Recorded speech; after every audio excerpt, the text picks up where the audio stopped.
সম্মানিত ভিউয়ার্স, আসসালামু আলাইকুম ওয়া রাহমাতুল্লাহি ওয়া বারাকাতুহু। আশা করি সবাই আল্লাহর অশেষ রহমতে ভালো আছেন, সুস্থ আছেন। এই চ্যানেলে আর একটি নতুন গুরুত্বপূর্ণ ভিডিওতে আপনাদের সবাইকে স্বাগতম। আজকে আলোচনা করব পঞ্চম গণবিজ্ঞপ্তি, ভুল চাহিদায় যোগদান না করাদের কপাল খুলছে। বিস্তারিত থাকছে ভিডিওতে। এই ভিডিওটি দেখার আগে যারা এই চ্যানেলে একদম নতুন তারা অবশ্যই চ্যানেলটি সাবস্ক্রাইব করে পাশে থাকা বেল আইকনটি প্রেস করে দিন। আর যারা ইতিমধ্যে সাবস্ক্রাইব করেছেন তাদেরকে জানাই অসংখ্য ধন্যবাদ। পঞ্চম গণবিজ্ঞপ্তি, ভুল চাহিদায় যোগদান না করাদের কপাল খুলছে।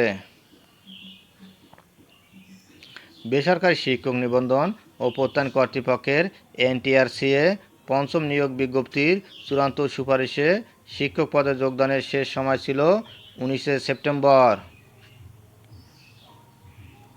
কিছু সংখ্যক প্রার্থী এই সময়ের মধ্যে ভুল চাহিদার কারণে যোগদান করতে পারেননি।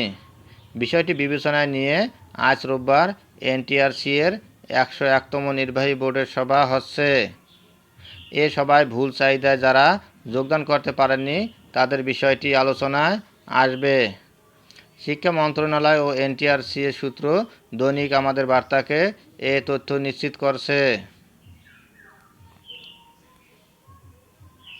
সূত্র জানায়, এনটিআরসিএ থেকে পঞ্চম নিয়োগ বিজ্ঞপ্তিতে 19,586 জন প্রার্থীকে বেসরকারি শিক্ষা প্রতিষ্ঠানে প্রবেশ পর্যায়ে শিক্ষক পদে নিয়োগ সুপারিশ করা হয়।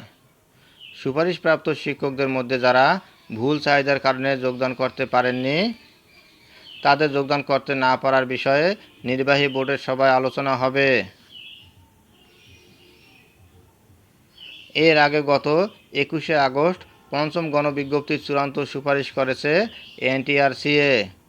এতে পঞ্চম গণবিজ্ঞপ্তির আওতায় প্রাথমিকভাবে নির্বাচিত 22,033 প্রার্থীর মধ্য থেকে 19,586 জনকে নিয়োগের চূড়ান্ত সুপারিশ করা হয়।